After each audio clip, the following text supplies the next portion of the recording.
It may have all the makings of a leisure activity, but this fun and games is actually serious business. You spend about $20 million making a video game. You have 100 guys work for 2 years, and you sell it for about $59.99. And when you add up all those $59.99s and more, you get an American video games industry that was worth $10.5 billion in 2009.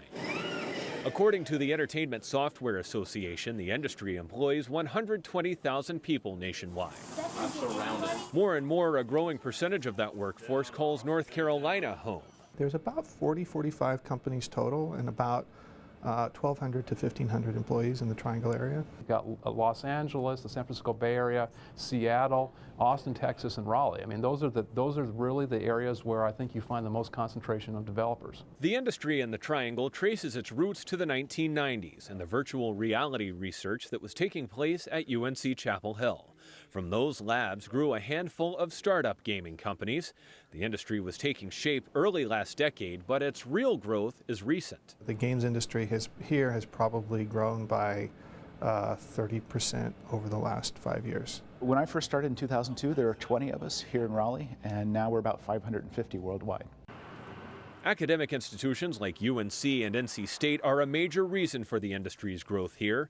The universities, as well as Wake Tech, offer video game-related degree programs. It's just basically swelled to the capacity that we can hold right now. We're actively expanding our capacity to teach games classes. That ample supply of graduating talent and an established technology sector are major recruiting tools. And we've got this great technology base with our military industrial complex here, with the biotechnology, with the universities, and it's all coming together. It's creating a really fertile ground for video game development. Game development is part of the Triangle's industry, but the companies here are best known for creating gaming engines. An engine is a software package that runs a game's operations. It handles things like which sounds to play when, how physics will work, if you drop a box down the stairs, what it'll look like. So it's almost like the game engine is the movie set and the camera, and then the game company is the directors and the actors. And since it's a package, a video game engine can be licensed to other game designers to run their products. 9 of the top 10 publishers in the world use our technology to make their games. Epic's Unreal game engine isn't the only one with Triangle roots. Epic, Unreal is the biggest one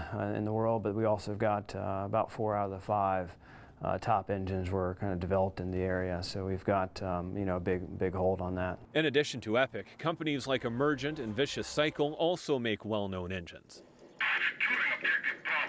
The Triangle is best known for its video game engine apparatus, but there's also plenty of game design going on.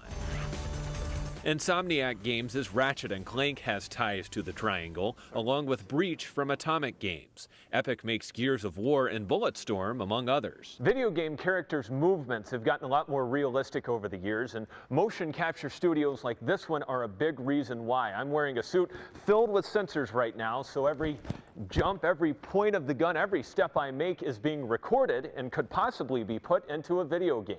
The more realistic characters and graphics have made the design process much more expensive and time-consuming.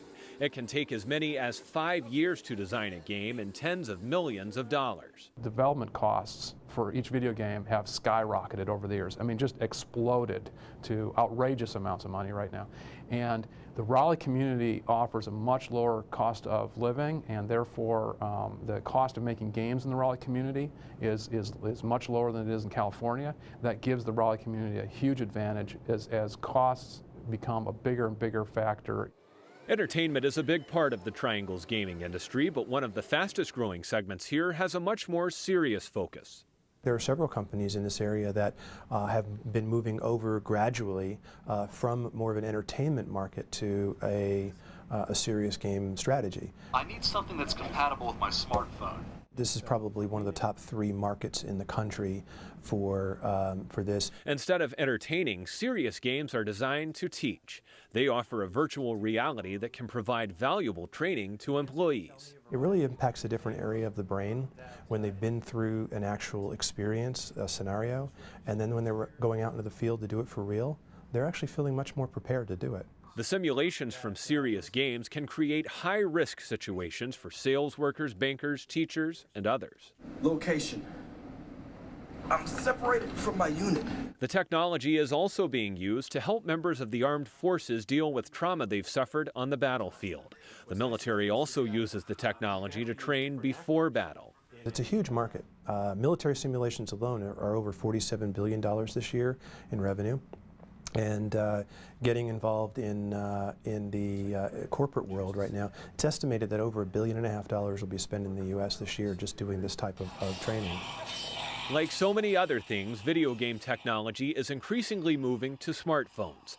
Epic's latest game, Infinity Blade, is only available on mobile devices. We didn't even know we were going to be in this business 6 months ago, and suddenly it's a huge business for us. So it's a scary, exciting time.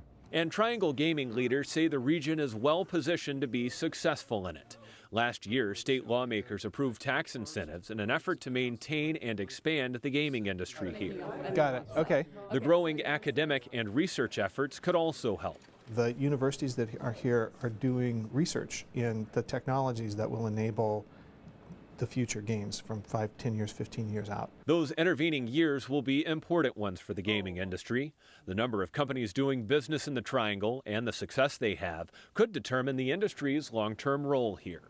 We're at a critical time for Raleigh right now where there's enough game companies here, there's just enough of us that we're on the cusp of being that Hollywood. Right now it's San Francisco, it's Los Angeles, those are the big places, maybe Seattle, but we're coming up fast.